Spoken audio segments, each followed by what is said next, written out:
नमस्कार, आप देख रहे हैं आपका अपना चैनल भिवानी हलचल खबरों के संग में मैं हूं मनोज कुमार। आइए डालते हैं नजर आज के समाचारों पर। पूर्व मुख्यमंत्री भूपेंद्र सिंह हुड्डा ने भिवानी पहुंचकर अनेक कार्यक्रमों में शिरकत की। प्रेस वार्ता को संबोधित करते हुए उन्होंने पत्रकारों द्वारा पूछे गए अनेक सवालों के जवाब भी दिए। सरकार को आड़े हाथों लेते हुए उन्होंने कहा कि प्रदेश में खाली पड़े लाखों पदों को भरने के बजाय सरकार कौशल रोजगार निगम के जरिए बेरोजगार युवाओं का भविष्य अंधकार में डाल रही है। आपको बता दें कि पूर्व मुख्यमंत्री भूपेंद्र सिंह हुड्डा भिवानी में कई कार्यक्रमों में शिरकत करने पहुंचे थे। इस दौरान उन्होंने प्रेस वार्ता को भी संबोधित किया। खेल मंत्री संदीप सिंह पर लगे छेड़छाड़ के आरोपों पर पूछे गए सवाल का जवाब देते हुए उन्होंने कहा कि खेल मंत्री को अपने पद से इस्तीफा दे देना चाहिए। साथ ही इस मामले की निष्पक्षता से जाँच होनी चाहिए। मामले की निष्पक्षता से जाँच तभी हो सकती है जब संदीप सिंह अपने पद से इस्तीफा दे देंगे। हुड्डा ने प्रदेश के हालात का जिक्र करते हुए कहा कि आज स्कूलों में जाओ तो मास्टर नहीं, अस्पताल में जाओ तो डॉक्टर नहीं, दफ्तर में जाओ तो कर्मचारी नहीं मिलते। खाली पड़े 1,82,000 पदों को भरने की बजाय सरकार कौशल रोजगार निगम के जरिए रोजगार देने के लिए युवाओं के भविष्य के साथ खिलवाड़ कर रही है। मेरे परम मित्र रहे, हम जुबली हॉल में भी इकट्ठे रहे दिल्ली, और लॉ में हम इकट्ठे थे। और हमारा वैसे तो परिवार इनका और हमारे परिवार का पुराना संबंध रहा, लेकिन इनका व्यक्तिगत उस पर बड़ा मेरा अच्छा था। आज बहुत सुशील स्वभाव के थे, बहुत ही सरल और सीधे आदमी थे और सच्चे सुच्चे आदमी थे।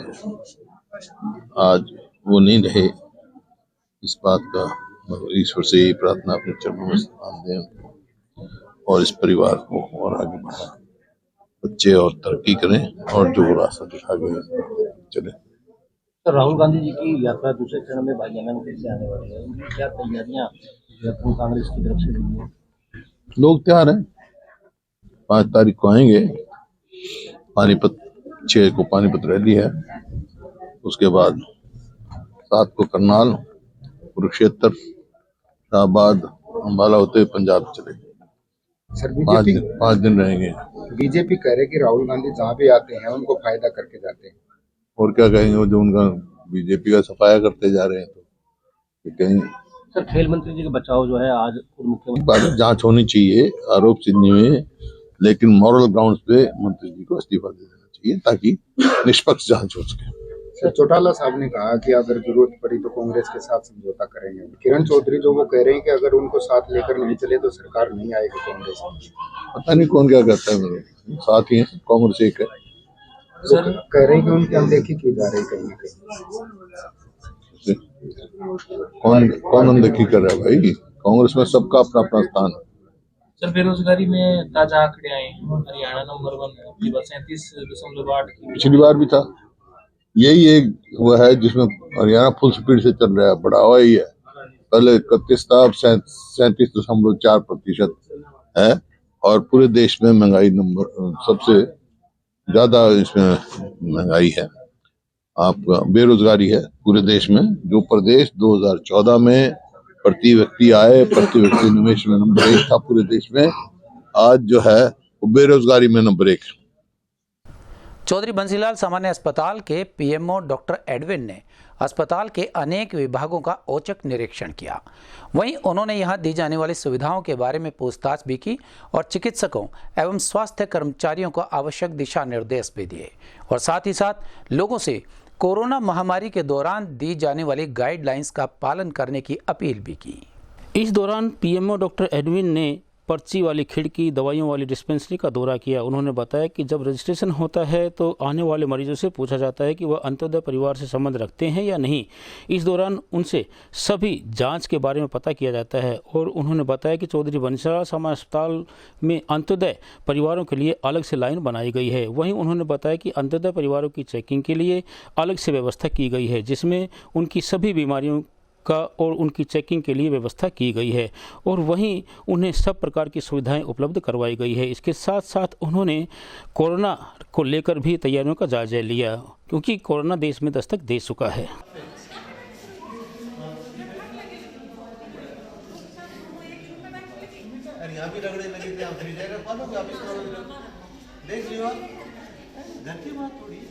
नहीं सर, पहले डॉक्टर साहब ये बैठे थे तो फिर डॉक्टर साहब ना दोनों एक ही रूम में बैठने लगे थे, अलग अलग नहीं बैठे क्योंकि कंप्यूटर एक ही रूम में था।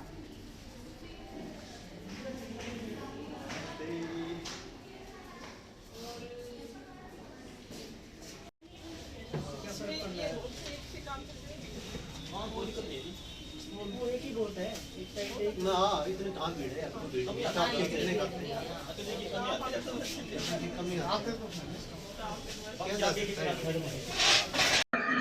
का एक औचक निरीक्षण किया गया है, जिसका मेन टारगेट है कि हमारी जो रजिस्ट्रेशन है वहाँ जाके चेक करना कि वाकई क्या हर एक पेशेंट से पूछा जाता है कि वो अंत्योदय फैमिली से बिलोंग करता है या नहीं करता है। वहाँ जाके चेक किया तो वहाँ पता चला कि हर एक व्यक्ति से वहाँ पूछा जा रहा है क्या वो अंत्योदय फैमिली से बिलोंग करता है कि नहीं। उसके लिए हम लोगों ने एक अलग से काउंटर बनाई हुई है जहाँ पे उसको, ताकि भीड़ का सामना ना करना पड़े, वो जल्दी जाके अपना काम करवा सके, अपनी पर्ची बनवा सके। उसके बाद इसी की कंटिन्यूएशन में हमने बाहर इनके लिए एक सारी फैसिलिटी जो है अंत्योदय फैमिली की जो होनी चाहिए, जो भी है, हिस्ट्री टेकिंग है, चाहे एंथ्रोपोमेट्री है, चाहे एग्जामिनेशन है और डॉक्टर चेकिंग है, सारी हमने अलग से सुविधाएं उपलब्ध कराई हुई है।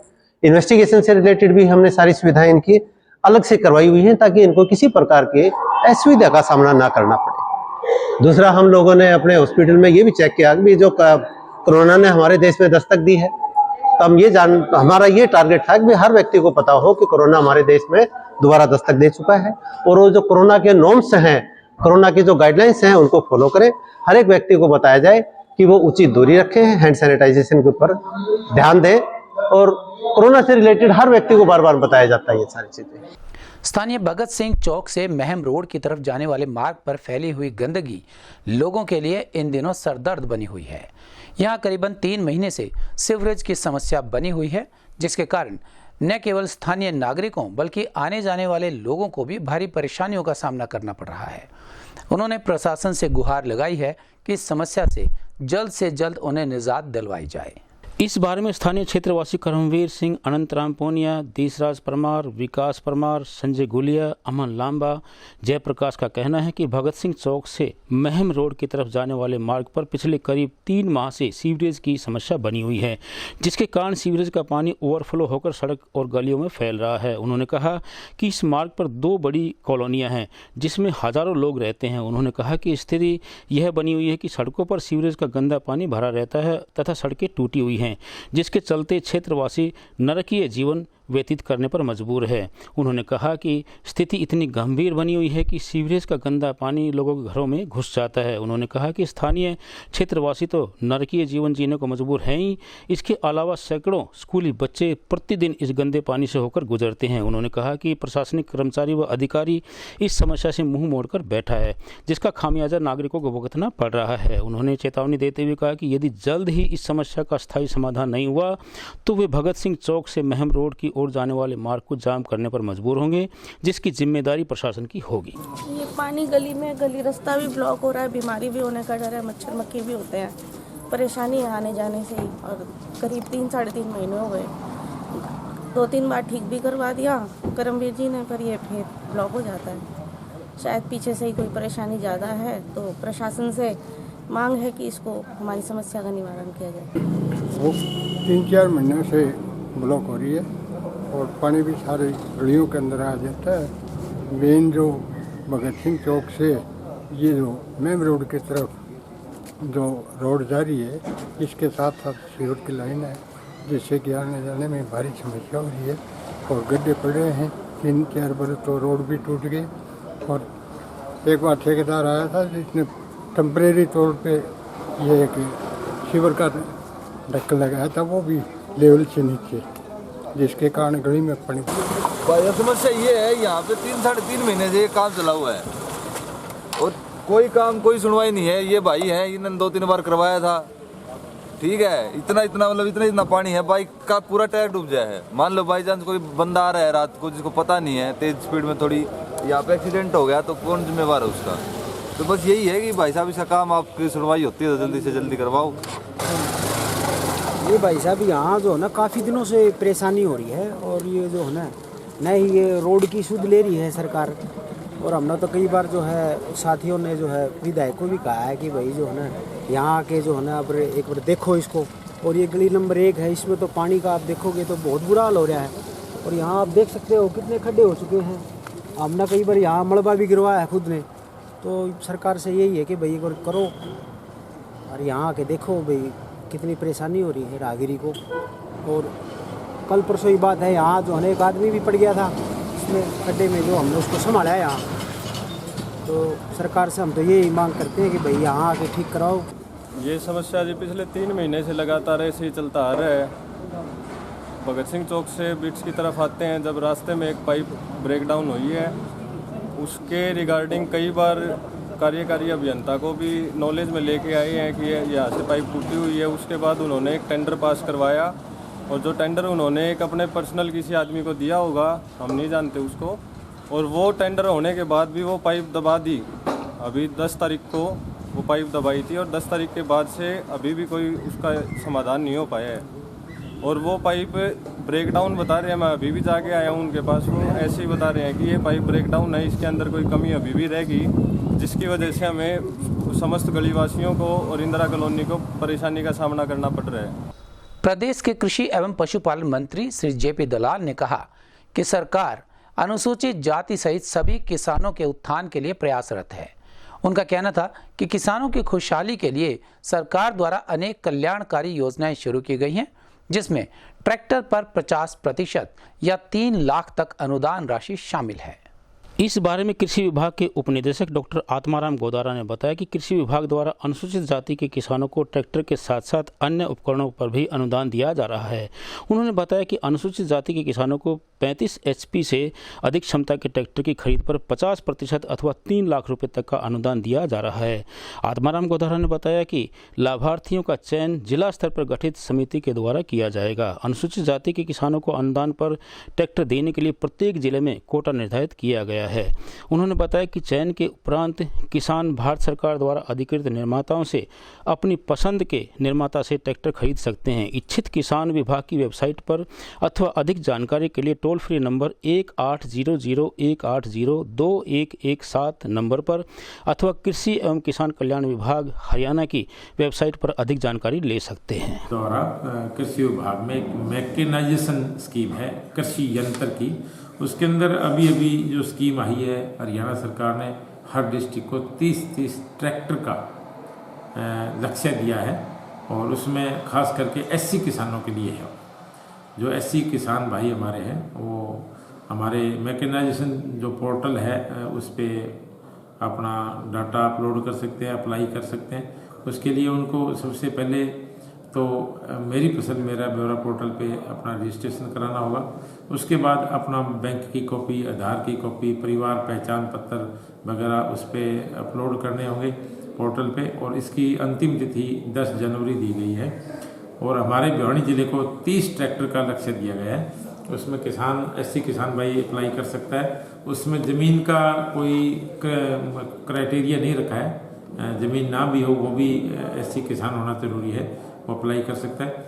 इसे किसान का ये है कि SC किसान जो हमारे किसान भाई हैं उनके पास ज़मीन बहुत कम है या ना के बराबर है। किसान की आमदनी दोगुना करने का जो हमारे माननीय प्रधानमंत्री महोदय जी का जो लक्ष्य है, इसी स्कीम के द्वारा उसको काफ़ी हद तक मतलब मिलेगा किसान को आमदनी का साधन। क्योंकि किसान भाई अगर किसी के पास ज़मीन है तो अपनी ट्रैक्टर से जुताई कर सकता है, बिजाई कर सकता है। अगर ज़मीन ना भी है तो इससे एक एम्प्लॉयमेंट जनरेशन भी होता है, एक रोज़गार भी मिलता है। अगर दूसरे किसान भाइयों की जैसे आजकल गांव में किराए पे ट्रैक्टर लेते हैं, किराए पे ट्रैक्टर चलते हैं बिजाई के लिए, बुआई के लिए, या ज़मीन को कहीं समतल करना है या कहीं स्प्रे करना है, तो SC किसान इस पे ले सकता है, मतलब अप्लाई कर सकता है। और कम से कम 35 हॉर्स पावर का ट्रैक्टर किसान को लेना होगा, और मैक्सिमम अधिकतम राशि 3 लाख रुपए सब्सिडी है ट्रैक्टर की। जो भी किसान भाई अप्लाई करेगा और जिसका इसमें अलॉट होगा, अगर 30 किसानों का लक्ष्य दिया गया, 30 से ज़्यादा अगर एप्लीकेशन ज़िले में आती है तो हमारे माननीय उपायुक्त महोदय की अध्यक्षता में इसका ड्रॉ निकाला जाएगा, और ड्रॉ में जो 30 किसानों का नाम आएगा उनको एलिजिबल सर्टिफिकेट दिया जाएगा। उसके बाद वो किसान भाई ट्रैक्टर खरीद सकते हैं किसी भी एजेंसी से, और ख़रीद कर बिल जमा करवाना होगा, पोर्टल पे भी बिल को अपलोड करना होगा। उसके बाद इसकी DC साहब हमारे उपायुक्त महोदय इसकी वेरिफिकेशन टीम बनाएंगे, उसका फिजिकल वेरिफिकेशन किया जाएगा। उसके बाद उसके खाते में 3 लाख रुपए की जो राशि है वो दी जाएगी। तो ये बहुत अच्छी स्कीम है। माननीय मनोहर लाल जी हमारे मुख्यमंत्री और आदरणीय जयप्रकाश दलाल जी किसानों के लिए समय समय पर ऐसी स्कीमें निकाल रहे हैं जिससे किसानों की आमदनी बढ़े, आमदनी दोगुनी हो, और बहुत सी और भी स्कीमें हैं। इसके साथ साथ ये स्कीम दी है, उसमें भिवानी जिले के 30 किसानों को इसमें लाभान्वित किया जाएगा। स्थानीय हनुमान जोहड़ी मंदिर धाम में साइबर क्राइम से बचाव के तरीकों को लेकर अनेक उपाय बताए गए। महंत चरणदास महाराज ने कहा कि पुलिस प्रशासन की साइबर शाखा द्वारा यह जागरूकता कार्यक्रम चलाया गया है जो आम आदमी के लिए अति आवश्यक है। वहीं उन्होंने कहा कि यहां से मिली जानकारी को आम आदमी तक पहुंचाकर साइबर क्राइम को रोकने में अहम भूमिका निभाई जा सकती है। इस बारे में महंत चरणदास महाराज ने कहा कि पुलिस प्रशासन की साइबर शाखा द्वारा यह सराहनीय जागरूकता कार्यक्रम है। इसके माध्यम से मिली जानकारी को परिवार और आसपास के लोगों तक पहुंचाकर साइबर अपराध की रोकथाम में अपनी भूमिका निभाने का काम करें। उन्होंने कहा कि इस तरह के कार्यक्रमों को अभियान के रूप में आयोजित करना होगा, तभी लोगों तक सभी प्रकार की जानकारी पहुँच पाएगी। समाज का हर वर्ग आज कहीं ना कहीं साइबर क्राइम से पीड़ित है। इस तरह के जागरूकता कार्यक्रम लगातार होने चाहिए। जागरूकता ही साइबर क्राइम से बचने का एक सर्वश्रेष्ठ माध्यम है। जिस तरह से सोशल साइट्स के माध्यम से साइबर क्राइम किया जा रहा है, इसके लिए बड़े सोशल प्लेटफॉर्म को सावधानी और सतर्कता के साथ प्रयोग करना जरूरी है। उन्होंने कहा कि बिना सोचे समझे किसी भी प्रकार की डीलिंग मोबाइल, इंटरनेट या ईमेल पर ना करें। ये है कि आधार आजकल हर बैंक में, हर सर्विस सेंटर में लगता है। हमारे आधार मैंडेटरी कर दिए गए हैं, तो हमारे आधार कार्ड का कोई मिसयूज नहीं कर पाएगा। अगर हमने इसको अनलॉक छोड़ दिया तो हमारे बायोमेट्रिक्स का कोई भी मिसयूज कर सकता है। हमने कहीं भी अंगूठा लगा रखा है, उस अंगूठे का क्लोन अंगूठा बनाकर वो कहीं भी उसका मिसयूज कर सकता है। तो ये चीज़ आप लोग इसको ध्यान में रखिए और आपके जो परिजन हैं, रिश्तेदार हैं, उनको भी इस प्रोसेस के बारे में बताइए। हमने पीछे न्यूज़पेपर्स में भी इस बारे में प्रोसेस को समझा के बताया था कि आप लोगों को कैसे आधार कार्ड का लॉक अनलॉक करना है।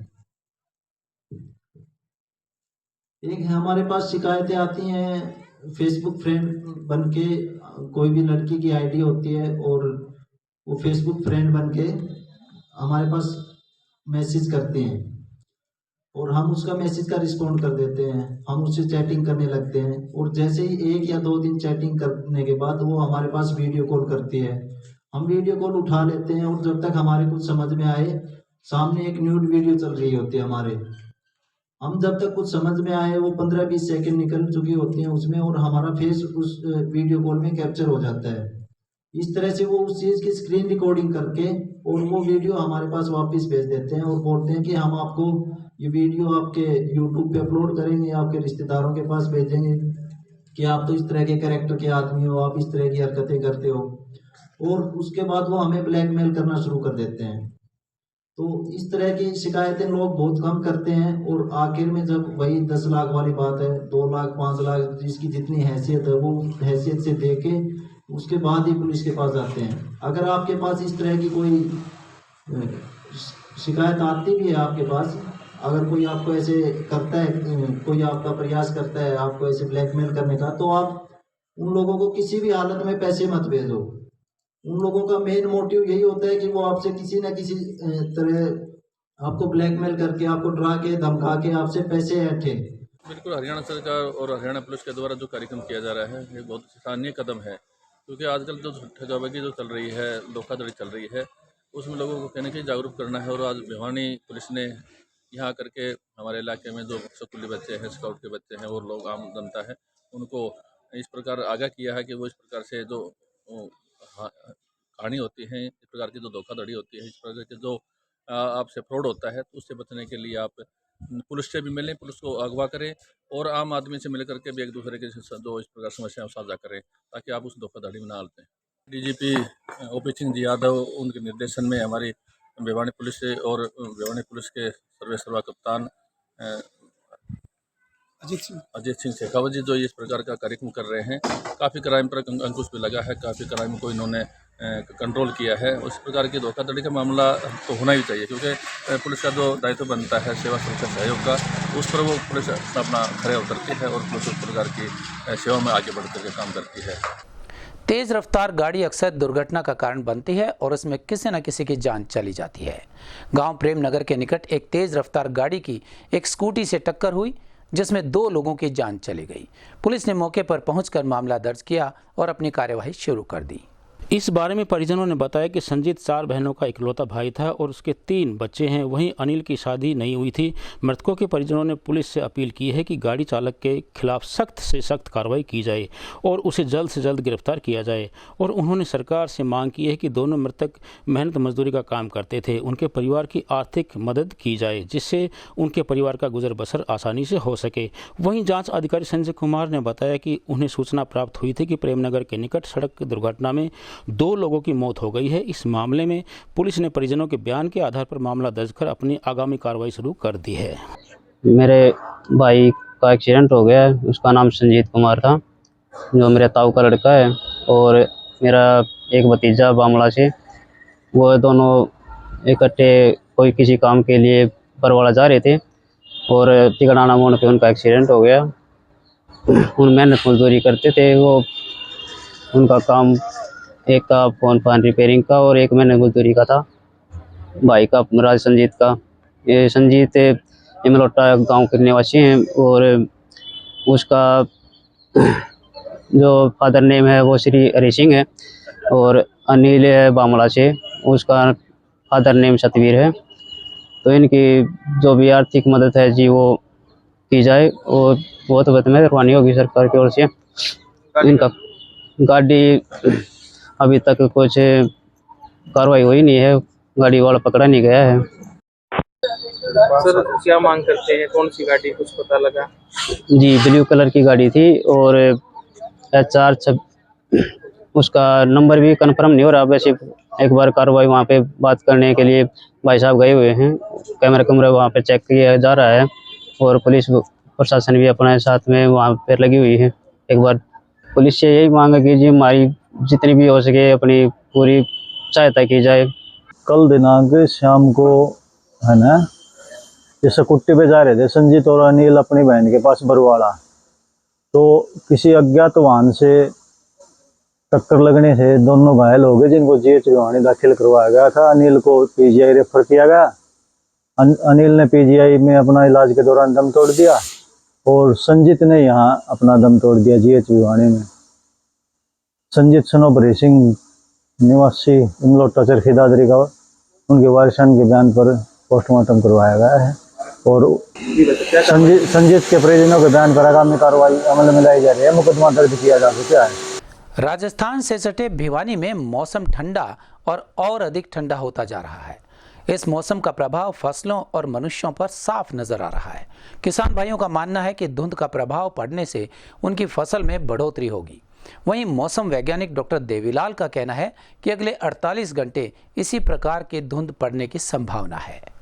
पिछले कुछ दिनों से बढ़ी हुई सर्दी को लेकर मौसम वैज्ञानिकों का कहना है कि अगले 48 घंटे तक इसी प्रकार का मौसम रहेगा तथा धुंध छाई रहेगी। इसके बाद 7 फरवरी से पश्चिम विक्षोभ इस क्षेत्र में पास होगा, जिसका मौसम पर परिवर्तन आएगा। उन्होंने कहा कि अगले 2-3 दिन बाद तापमान में 2 से 3 डिग्री वृद्धि होने की संभावना है। ऐसे में किसानों को चाहिए कि वे पाले से बचाने के लिए अपनी फसल की हल्की सिंचाई ज़रूरत के अनुसार करें तथा सरसों की फसल के लिए सफ़ेद रत्वा के अटैक को पहचान कर उसमें 600 से 800 ग्राम मैकेनाइज्ड दवाई का छिड़काव और 200 लीटर पानी से मिलाकर 2-3 बार फसल पर करें ताकि सरसों की फसल पर दुष्प्रभाव न हो। कृषि वैज्ञानिकों का कहना है कि फिलहाल दिन का तापमान 16 डिग्री तथा रात का तापमान 6 डिग्री तक पहुंच रहा है। ऐसे में पशुपालकों को भी अपने पशुओं को ठंड से बचाकर रखना चाहिए। मौसम के बारे में जैसे आप पिछले दिनों से देख रहे हो, जो धुंध है वो काफ़ी लगभग पूरे वीक से चल रही है। वो आगे अभी 2 दिन जो है वो धुंध की संभावना हल्की है। उसके बाद में अगले 5 दिनों के दौरान धुंध छाए रहने की, हल्की से मध्यम धुंध छाए रहने की, और उसके साथ अभी 2 दिन के बाद आने वाले टाइम में 2 से 3 डिग्री न्यूनतम तापमान में गिरावट होने की संभावना है। कोल्ड वेव चलने की संभावना है। ऑरेंज अलर्ट घोषित किया गया है। तो किसान साथियों से यही रिक्वेस्ट है कि वो अपनी फसल में अगर कहीं पानी की मांग है फसल में, तो पानी की समय समय पर आपूर्ति करें और अपने पशुओं को, बच्चों को, उनको ख़ास तौर से इस ठंड में सुबह और शाम के समय और पूरे दिन भी गर्म कपड़े पहनने और उससे बचने की हमारी सजेशन है। तो किसान भाइयों से भी फिर रिक्वेस्ट है कि जो जैसे सरसों और गेहूं की फसल है उसमें अगर सिंचाई अगर आपको अभी करनी बाकी है, तो उसमें समय पर सिंचाई करें, क्योंकि ये अभी 2 से 3 डिग्री सेल्सियस की गिरावट आएगी तो उस समय पाले की संभावना भी बन सकती है। भिवानी के चौधरी बंसीलाल सामान्य अस्पताल के ब्लड बैंक में मरीजों के लिए O नेगेटिव रक्त की जरूरत पड़ी तो भिवानी के रक्तवीरों ने बिना किसी देरी के ब्लड बैंक पहुंचकर जरूरतमंद मरीजों की जिंदगी बचाने का सराहनीय कार्य किया। वहीं इस मौके पर रक्तवीर राजेश डुडेजा ने पहुंचकर ब्लड डोनर्स का हौसला बढ़ाया और ब्लड डोनेट करने के फायदे भी बताए। इस मौके पर रक्तवीर राजेश डुडेजा ने सभी रक्तवीरों का हौसला बढ़ाते हुए कहा कि ब्लड डोनेट करने से शरीर को कोई नुकसान नहीं होता बल्कि फ़ायदे मिलते हैं। रक्तदान से दिल के सेहत की सुधार होता है और वज़न कंट्रोल में होता है। कैंसर जैसी बीमारियों का जोखिम कम होता है। रक्तदान से न सिर्फ आपके शरीर पर बल्कि दिमाग पर भी पॉजिटिव असर पड़ता है। ब्लड डोनेशन से आप किसी ज़रूरतमंद की जान बचा सकते हैं और साथ ही आपकी सेहत को भी कई फ़ायदे होते हैं। यही वजह है कि लोगों को इसके बारे में जागरूक करना बेहद ज़रूरी है। इस अवसर पर doctor Ramesh Lamba, lab technician Ramchandra, वरिष्ठ स्टाफ नर्स यशवंती, आशीष, नवीन आदि मौजूद रहे। आज Bhiwani civil hospital blood bank में O नेगेटिव ब्लड की जरूरत पड़ी मरीजों के लिए, तो ब्लड नहीं था तो उसके लिए शहर में रक्तदाताओं से संपर्क किया, लेकिन वो किसी भी रक्तदाता से बातचीत नहीं हो पाई। तो आखिर में विनोद लवानी और डिगावा से रक्तदाताओं को बुलाकर पूर्ति की। इतनी ठंड में रक्तदाता आए डोनेट करने के लिए, मैं उन रक्तदाताओं का आभार व्यक्त करता हूं और ब्लड बैंक के स्टाफ ने पूर्ति की, उनका भी धन्यवाद करता हूं। मैं शहर के लोगों से अपील करता हूं कि जब भी जरूरत पर ब्लड डोनेशन की जरूरत का संदेश देखें तो ब्लड बैंक में आकर रक्तदान जरूर करें ताकि किसी की जरूरत पूरी हो और उसकी जान बच सके। स्थानीय दादरी गेट क्षेत्र में गली नंबर 16 के क्षेत्रवासियों ने यहां लगे बिजली के खंभे में करंट आने को लेकर रोष प्रकट किया। उन्होंने बताया कि गली में बिजली का खंभा मकान के बिल्कुल साथ में लगा हुआ है, जिससे लटकते तारों में अनेकों बार करंट भी आ चुका है। क्षेत्रवासियों ने एक बार फिर विभाग से गुहार लगाई कि कोई बड़ा हादसा होने से पहले यहां से इस खंभे को बदल दिया जाए। इस बारे में शांति नगर वार्ड नंबर 16 के नागरिकों ने बताया कि बिजली विभाग के द्वारा एक पोल बिल्कुल मकान के साथ खड़ा किया हुआ है और इस पर लटके हुए तार मकान की दीवारों के बिल्कुल नज़दीक हैं। वहीं मकान मालिक ने बताया कि कई बार तो बिजली के पोल में करंट भी आ चुका है। वहीं उन्होंने बताया कि इस पोल को हटाने के लिए वे कई बार विभाग को लिखित में शिकायत भी दे चुके हैं, लेकिन विभाग कर्मचारी इसे हटाने के लिए तैयार नहीं हैं। वहीं उन्होंने करंट आने के कारण भविष्य में जानमाल होने की आशंका व्यक्त की है। नंबर 16 है जी, मैं महावीर प्रसाद बोल रहा हूँ भिवानी से, शांति नगर गली नंबर 16 से। हमारे दीवार के में मकान की जो दीवार है उसके अंदर पोल लगा हुआ खंभा स्ट्रीट लाइट का, और इसमें करंट आता है। हमारे 24 घंटे खतरा रहता है हमें बड़ा इसका। बच्चे जाते हैं ऊपर भी डरते हैं, कपड़े सुखाओ तो दिक्कत, हर एक चीज़ में दिक्कत है जी। और इसके बारे में महकमे को भी मैं कह चुका हूँ, बिजली विभाग को भी, और हमारे भिवानी की विधानसभा के जो MLA साहब है घनश्याम सराव, उसको भी एप्लीकेशन दे चुका हूँ। कोई सुनवाई नहीं करता, बताओ क्या करें। समस्या यही है जी, देखो ऊपर छज्जा है, इसमें भी पोल है और हमारे जितने भी ये तार लटक रहे हैं पूरे, मतलब ऊपर जाओ मन भी खतरा है, ये बच्चे आओ इन्हें भी खतरा है, और तार भी कटे हुए हैं।